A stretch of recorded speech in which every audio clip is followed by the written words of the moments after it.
നമ്മൾ വല്ലാതെ വിഷമിച്ചാൽ നേരെ ഞാൻ മടവൂര് പോകും. എന്നിട്ട് എന്ത് ചെയ്യും? എനിക്ക് ഇത്രയും പെട്ടെന്ന് ഉത്തരം കിട്ടണം, നമ്മൾ വിചാരിച്ച് മുറാദ് ഹാസിലാവണം, അല്ലെങ്കിൽ ആ വിഷമങ്ങൾ മാറണം, അല്ലെങ്കിൽ ആ കുരുക്കിൽ നിന്ന് രക്ഷപ്പെടണം. ഇല്ലെങ്കിൽ ഞാൻ ഇങ്ങോട്ട് വരില്ല. അതെന്താ? ആ ഒരു മഹബത്തോണ്ടാണ്. വിഷമാണത്, സ്നേഹവും വിഷമൊക്കെ കൂടി കലരുമ്പോഴാണ് പറയുന്നതാണ്. അറിയില്ലേ? ഞാൻ നിങ്ങൾക്ക് എന്നും യാസീൻ ഓതണല്ലേ, എന്നും ഫാത്തിഹ ഓതണല്ലേ, സ്വലാത്തിൽ നിന്ന് ദിക്ർ ചൊല്ലുന്നത് അവസരം മുടങ്ങാതെ ചൊല്ലുന്നു. അതുകൊണ്ട് എന്നെ കൊടുക്കരുത് കേട്ടോ, എന്നെ വലക്കരുത് കേട്ടോ എന്ന് പറയും അല്ലേ? നിങ്ങൾ ആരെങ്കിലും പറയുന്നുണ്ടോ അങ്ങനെ? ഞങ്ങൾ അള്ളാഹിനോട് പറയും. ഞങ്ങൾ അള്ളാഹിനോടാ പറയല്ലേ. പറയും മൗലിയരെ പിന്നെ കുടിച്ചാ ഉണ്ടോ? നമ്മൾ വല്ലാതെ പിടിയിൽ പോകുന്ന സന്ദർഭങ്ങളുണ്ടാവും. നിങ്ങൾ ആരും ഉണ്ടാത്തത് എന്തൊക്കെ പള്ളിക്കാട്ടേക്ക് സലാം പറഞ്ഞ പോലെയായോ? സമയത്തിന് നിങ്ങളെ സമയമായിട്ടില്ല. നമ്മളെ വിഷമാണത്. വല്ലാതെ സങ്കടം വന്നാൽ നമ്മളതാ പറയാം. എന്താ പറയാ? CM മടവൂരെ രക്ഷിച്ചണേന്നോ, CM മടവൂരെ കാക്കണേന്നോ? അപ്പൊ നിങ്ങൾക്കൊന്നും അള്ളാഹിനെ കുറിച്ച് ഒന്നും അറിയില്ലേ മൗലിയരെ? റബ്ബ് സുബ്ഹാനഹു വ തആലയെ കുറിച്ച് നിങ്ങളൊന്നും പഠിച്ചിട്ടില്ലേ? നിങ്ങളൊന്നും പഠിപ്പിക്കാറില്ലേ? വയലു പറയാറില്ലേ? നിങ്ങളുടെ ജീവിതത്തിൽ എന്തെങ്കിലും അള്ളാഹു സുബ്ഹാനഹു വ തആലയെ കുറിച്ച് എന്തെങ്കിലും പറഞ്ഞിട്ടുണ്ടോ? വല്ല ഓർമ്മയുണ്ടോ നിങ്ങൾക്ക്?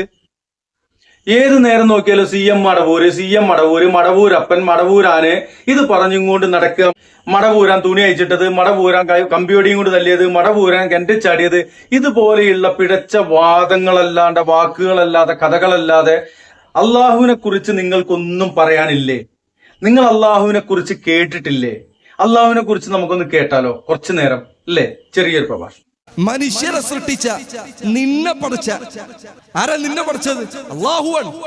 ചില ആളുകൾ, മുസ്ലിങ്ങളല്ലാത്ത ആളുകൾ അള്ളാഹു ഇത് അറബികളുടെ ദൈവമല്ലേ? ഇത് അല്ല, അറബികളുടെ ദൈവമല്ല, മനുഷ്യരുടെ ദൈവമാണ്. സർവ മനുഷ്യരുടെയും, ഹിന്ദുവിന്റെയും ക്രൈസ്തവന്റെയും യഹൂദന്റെയും മുസ്ലിമിന്റെയും മതമുള്ളവന്റെയും മതമില്ലാത്തവന്റെയും നിരീശ്വരവാദിയുടെയും രാഷ്ട്രീയമുള്ളവന്റെയും ഇല്ലാത്തവന്റെയും സർവരുടെയും ഈ കാണുന്ന മൺതരികൾ അവയെ പടച്ചവൻ അവനാണ് അല്ലാഹു സുബ്ഹാനഹു വ തആല. അവനാണ് അല്ലാഹ്. ആ അല്ലാഹു ഉണ്ട് എന്ന് വിശ്വസിക്കണം. ഈ കാണുന്ന പ്രപഞ്ചത്തെ ഒരു സൃഷ്ടാവ് പടച്ചതാണ്. ഇത് വെറുതെ ഉണ്ടായതല്ല, ഇത് വെറുതെ ഉണ്ടായതല്ല. ഇന്നത്തെ കാലഘട്ടത്തിൽ ചില ആളുകൾ പറയുന്നു ഞങ്ങൾ യുക്തിവാദികളാണ്. എന്താ നിന്റെ യുക്തി? ഈ കാണുന്ന പ്രപഞ്ചം ഇതൊക്കെ വെറുതെ ഉണ്ടായതാണ്, ഒരു ദൈവമില്ല. ഇതാണ് അവന്റെ യുക്തി. അവന്റെ വലിയ ബുദ്ധിയാണ്, അവന്റെ വലിയ ബുദ്ധിയായി അവൻ അവതരിപ്പിക്കുന്ന കാര്യമാണ്. എന്റെ സഹോദരങ്ങളെ, ഒരു ചെറിയ കുട്ടി, അതിലധികം പ്രായമാകേണ്ടതില്ല, ഒരു 2-3 മാസമായ ഒരു ചെറിയ കുട്ടി, ആ ചെറിയ കുട്ടിയുടെ പിറകിൽ പോയി ഒന്ന് നിങ്ങൾ കൈയടിച്ചു നോക്കുക. ആ കുട്ടി തിരിഞ്ഞു നോക്കും. എവിടെ നിന്നാണ് ആ ശബ്ദം കേട്ടത് എന്നറിയാനാണ് ആ കുട്ടി തിരിഞ്ഞു നോക്കുന്നത്. ഒരു ശബ്ദം, ഈ കൈകൊട്ടുന്ന ശബ്ദം, അത് വെറുതെ ഉണ്ടാകുകയില്ല എന്ന് സംസാരിക്കാൻ തുടങ്ങിയിട്ടില്ലാത്ത ഒരു കുട്ടിക്ക് വരെ അറിയാം. ഈ പ്രപഞ്ചത്തിൽ വെറുതെ ഒരു ശബ്ദം ഉണ്ടാവുകയില്ല. ശബ്ദമുണ്ടാകണമെങ്കിൽ ഒരു കാര്യമുണ്ട്. സ്വച്ഛമായി നീങ്ങിക്കൊണ്ടിരിക്കുന്ന അവസ്ഥയിൽ വേറിട്ട് നിൽക്കുന്ന ഒരു ശബ്ദം കേട്ടുകഴിഞ്ഞാൽ അത് കേട്ടിടത്തേക്ക് തിരിഞ്ഞു നോക്കണം. കാരണം വെറുതെ ഒരു ശബ്ദം ഉണ്ടാകുകയില്ല എന്ന് ആർക്കറിയാം? ചെറിയ കുട്ടിക്കറിയാം. ആ കുട്ടീനെ നമ്മൾ എന്തെങ്കിലും സയൻസ് പഠിപ്പിച്ചിട്ടാ? മദ്രസയിൽ പഠിപ്പിച്ചിട്ടാണോ? സ്കൂളിൽ പഠിപ്പിച്ചതാണോ? ഉസ്താദുമാർ പറഞ്ഞു കൊടുത്തതാണോ? എല്ലാ കുട്ടിക്കറിയാം വെറുതെ ഒരു കാര്യം ഉണ്ടാകുകയില്ല. പ്രപഞ്ചത്തിൽ ഒരു ചെറിയ ശബ്ദം വെറുതെ ഉണ്ടാകുകയില്ലെങ്കിൽ എന്റെ കൂട്ടരെ, എങ്ങനെ പ്രപഞ്ചം തന്നെ വെറുതെ ഉണ്ടാകും? പ്രപഞ്ചത്തിൽ ഒരു ചെറിയ ശബ്ദം വെറുതെ ഉണ്ടാകാൻ പാടില്ല എന്നാണെങ്കിൽ ഈ പ്രപഞ്ചം ഒന്നാകെ എങ്ങനെ വെറുതെ ഉണ്ടാകും? ഒരു ശബ്ദം ഉണ്ടാക്കാൻ എന്ത് മതി? ഒന്ന് കൈയങ്ങ് വെട്ടിയാൽ മതി.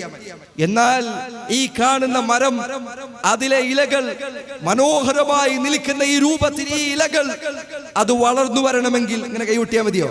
എത്ര സങ്കീർണമാണ് അതിന്റെ സൃഷ്ടിപ്പ്, എന്തു മനോഹരമാണ് അതിന്റെ രൂപം, അതിൽ നിന്ന് കടിക്കാൻ ലഭിക്കുന്ന ഫലങ്ങൾ എത്ര മധുരമുള്ളതാണ്. ഇത് വെറുതെ ഉണ്ടായതാണോ? അത് വെറുതെ ഉണ്ടായതാണോ? എങ്ങനെയാണ് ബുദ്ധിയുള്ള ഒരാൾക്ക് അത് പറയാൻ കഴിയുക? ഒരു നിരീശ്വരവാദി ഇരുട്ടത്ത് കൂടെ നടന്നു പോവാൻ, അവന്റെ പിറകിൽ നിന്ന് ഇരുട്ടത്ത് ഒരാളില്ല, ഒരു സൗണ്ട് കേട്ടു, ഏതെങ്കിലും ഒരു നിരീശ്വരവാദി പറയും പ്രപഞ്ചം തന്നെ വെറുതെ ഉണ്ടായി, പിന്നിലൊരു ശബ്ദം അങ്ങ് വെറുതെ ഉണ്ടായാലും എന്താ, ഞാൻ തിരിഞ്ഞു നോക്കാനില്ല, ഞാൻ എനിക്ക് പോകുന്നിടത്തോട്ട് പോട്ടെ എന്ന് പറയോ? ഇല്ല. ബുദ്ധിയുള്ളവനാണെങ്കിൽ തിരിഞ്ഞു നോക്കും, എന്താണെന്ന് നോക്കും. മനുഷ്യർക്കറിയാം ഈ പ്രപഞ്ചത്തിൽ എന്തെങ്കിലും ഒരു കാര്യം സംഭവിക്കണമോ അതിനൊരു കാരണമുണ്ടായിരിക്കും. ഈ കാണുന്ന പ്രപഞ്ചം ഒന്നടങ്കം അതിലെ സങ്കീർണതകളും അതിലെ കൃത്യതകളും നോക്കണം. വെറുതെ ഉണ്ടായ ഒരു വസ്തു അതിലൊരിക്കലും കൃത്യത ഉണ്ടാവുകയില്ല. വെറുതെ ഉണ്ടായ ഒരു വസ്തു അതിലൊരിക്കലും കൃത്യത ഉണ്ടാവുകയില്ല. നിങ്ങൾ നോക്കൂ, സൂര്യൻ അത് ഉദിക്കുന്നത് എത്ര കൃത്യമായി കൊണ്ടാണ്, അത് അസ്തമിക്കുന്നത് എത്ര കൃത്യമായി കൊണ്ടാണ്. അതിന്റെ കൃത്യത കാരണം കൊണ്ട് നമുക്കതിന് സമയം നിശ്ചയിക്കാൻ പറ്റി. നമ്മൾ കലണ്ടറിൽ നിശ്ചയിച്ച സമയപ്രകാരം സൂര്യൻ വരുന്നതല്ലോ. സൂര്യൻ അതിന്റെ കൃത്യത കാരണത്താൽ കലണ്ടറുകളിൽ അതിന്റെ സമയം നിശ്ചയിച്ച് മിനിറ്റുകൾ സെക്കൻഡുകൾ കൃത്യമാക്കി വെക്കാൻ നമുക്ക് സാധിക്കുകയാണ്. എങ്ങനെയാണ് ഈ കൃത്യത ഉണ്ടായത്? എങ്ങനെയാണ് ഈ സൂക്ഷ്മത ഉണ്ടായത്? വെറുതെ ഉണ്ടായതാണോ? അതുകൊണ്ട് അല്ലാഹു സുബ്ഹാനഹു വ തആല ഉണ്ട് എന്നത് പ്രപഞ്ചത്തിലെ ഏറ്റവും ലളിതമായ സത്യമാണ്. ഏറ്റവും ലളിതമായ സത്യമാണ്. അതിനേക്കാൾ വ്യക്തമായ ഒരു സത്യം ഇനി വേറെ ഇല്ല. അതുകൊണ്ട് നബി സല്ലല്ലാഹു അലൈഹി വസല്ലം അവിടുത്തെ ദുആയിൽ അവിടുന്ന് പറഞ്ഞില്ലേ, അല്ലാഹുമ്മ അൻതൽ ഹഖ്, അല്ലാഹുവേ നീ ഹഖാണ്, നീ യഥാർത്ഥത്തിൽ ഉള്ളവനാണ്, നീ ഉണ്ട് എന്നതിൽ ഒരു സംശയവുമില്ല.